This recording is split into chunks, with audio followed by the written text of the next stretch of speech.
Minta tolong kepada Allah dua cara. Yang pertama bisabri, dengan sabar. Sabar artinya menahan. Yang ditahan itu ada tiga. Yang pertama tahan pikiran, jangan dia kemana-mana. Karena sesungguhnya yang paling menyiksa manusia ini adalah pikiran.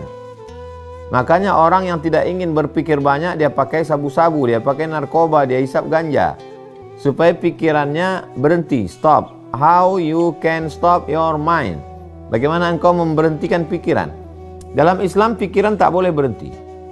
Orang makan obat tidur biar supaya berhenti berpikir. Orang pakai narkoba supaya berhenti berpikir. Dalam Islam pikiran tidak boleh dihentikan. Dia hanya boleh dialihkan untuk memikirkan yang lain. Memikirkan bahwa ini datang dari Allah, memikirkan ini ujian Allah. Pikiran. Pikiran ditahan. Pikiran jelek, pikiran jahat. Kenapa aku yang kena, kenapa negeri kami, kenapa kampung kami, itu ditahan, dialihkan kepada yang lain. Yang kedua adalah hati. Hati ditahan untuk bersedih. Kenapa mesti bersedih? Ada Allah Ta'ala, Allah Maha Besar. Yang kedua lisan. Lisan mesti ditahan. Lisan tidak boleh sumpah serapah. Kenapa aku sudah sholat, kampung kami sudah meramaikan masjid, kenapa kami, ya Allah? Kenapa bukan kota besar? Kenapa bukan Amerika? Kenapa bukan Eropa? Kenapa bukan? Tahan. Tahan pikiran, tahan mulut, tahan hati. Air mata tidak bisa ditahan. Makanya ketika anak Nabi SAW namanya Ibrahim dari Maria Al-Qibtiyah meninggal umur 18 bulan, air mata Nabi meleleh. Sahabat bertanya, "Ama tarda ya Rasulullah, apakah engkau tidak ridha menerima takdir ini ya Rasulullah?" Kata Nabi SAW, "Aku ridha. Hanya saja ini air mata kasih sayang."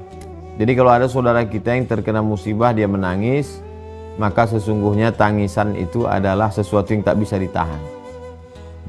Yang tak boleh itu meratap. Kalau sampai dari mulut, kenapa aku, kenapa kami, kenapa. Selama pikiran bisa ditahan, mulut bisa ditahan, hati bisa ditahan, air mata meleleh, bagian dari ekspresi, ungkapan. Ya ayyuhalladzina amanu, hai orang percaya, ista'inu, minta tolonglah kepada Allah, bisabri, dengan sabar. Yang kedua wassalah, salat. Salat maknanya secara umum doa. Salat secara khusus adalah salat. Jadi walaupun sedang menghadapi kesulitan, tetap salat, jangan sampai tinggal. Kita paham mungkin sajadahnya hilang, mungkin bajunya hilang. Secukupnya, la yukallifullahu nafsan illa wus'aha. Allah tidak membebani hambanya lebih daripada kemampuannya. Salat di atas terpal, salat di atas rumput, sah. Ujian ini berat, angkat tangan, Allahu Akbar. Allahu Akbar kabira, Engkau maha besar. Walhamdulillahi katsira, segala puji, semua puja-puji milikmu. Wa subhanallahi bukratan wa asila, segala puji bagimu. Maha suci Engkau pagi, petang, siang dan malam. Wajjahtu wajhiya, aku hadapkan wajahku lilladzi fataras samawati, kepada Engkau yang menciptakan langit dan bumi. Hanifan, aku condong kepada kebenaran. Musliman, aku berserah diri kepada Engkau, aku tak punya daya, aku tak punya upaya. Wa ma ana minal musyrikin, aku tidak mengharapkan manusia, aku tidak mempersekutukan Engkau dengan apapun. Inna salati, salatku, wa nusuki, ibadahku, wa mahyaya wa mamati, hidupku matiku lillahi rabbil alamin, la syarika lahu, tiada tempat meminta, tiada tempat minta ampun, tiada tempat mohon kecuali Engkau ya Allah. Wa bidzalika umirtu, aku diperintahkan Allah untuk melakukan itu. Wa ana minal muslimin, aku termasuk orang muslim yang berserah diri kepada Allah Subhanahu wa taala. Betul-betul dinikmati salat itu ketika sujud. Subhana rabbiyal a'la, Maha suci Engkau yang maha tinggi, segala sesuatu ada yang Engkau inginkan. Jadi yang pertama adalah menahan, tahan kepala, hati, pikiran, tahan lisan. Yang kedua adalah salat. Makna salat memang salat subuh, zuhur, asar, maghrib, isya, duha, tahajud, witir, qabliyah, ba'diyah. Yang ketiga salat artinya doa. Banyak-banyak berdoa kepada Allah Subhanahu wa taala. Ada orang yang tidak berdoa, hanya bertasbih saja, tapi sesungguhnya di dalam tasbihnya itu juga adalah doa.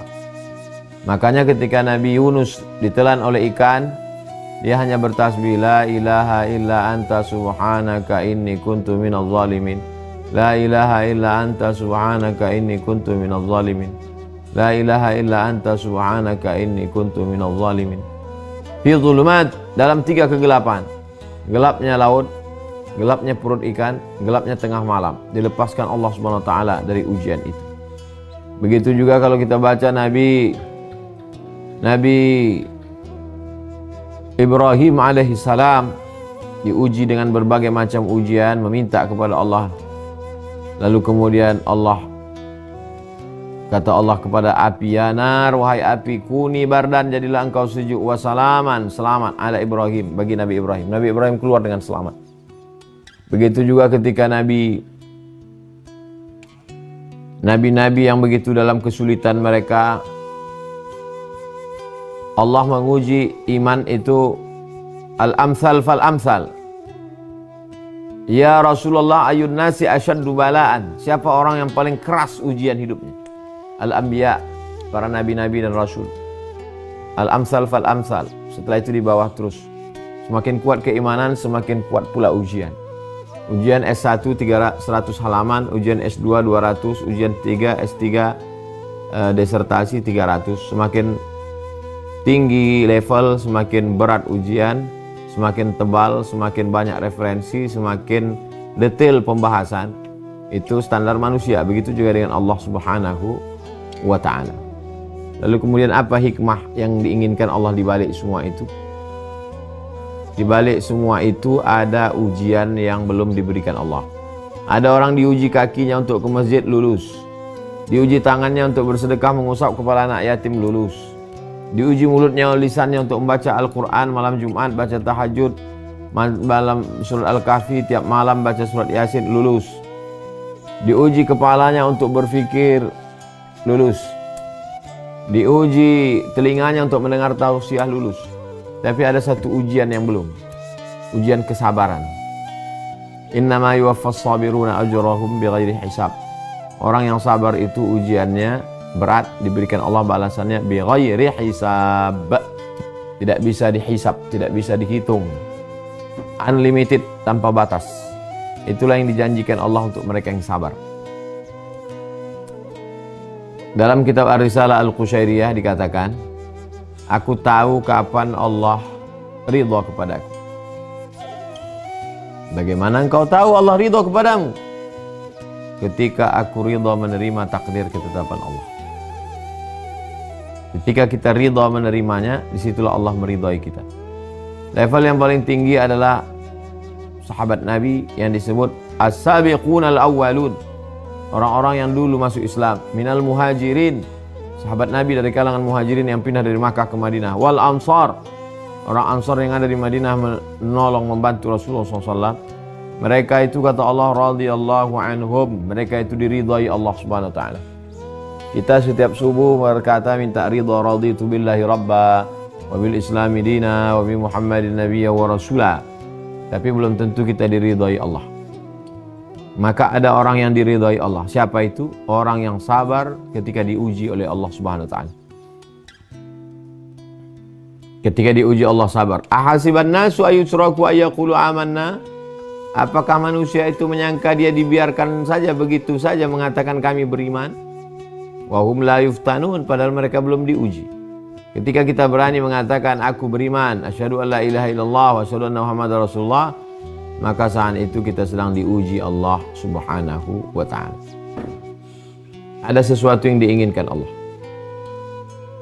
Kita disuruh bersedekah karena mau diinginkan balasannya. Mathalul ladzina yunfiquna amwalahum fi sabilillah kamathali habbah. Orang yang bersedekah seperti menanam satu biji, ambatat sab'a sanabil, tumbuh 7 cabang.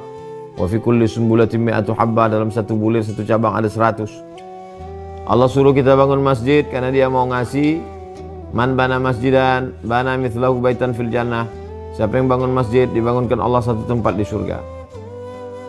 Ada perintah namanya haji, wal hajjul mabrur laisa lahu jazaa illal jannah. Haji yang mabrur tak ada balasannya kecuali surga. Tapi orang yang sabar tidak disebutkan Allah balasannya. Apa tujuannya? Innama yuwaffas sabiruna ajrahum bighairi hisab. Orang yang sabar itu balasannya bighairi hisab, tidak bisa dihitung. Adatul ibadiyas salihin, aku sediakan untuk hamba-hambaku yang sabar itu. Mala ayunun ra'at, sesuatu yang belum pernah dilihat mata.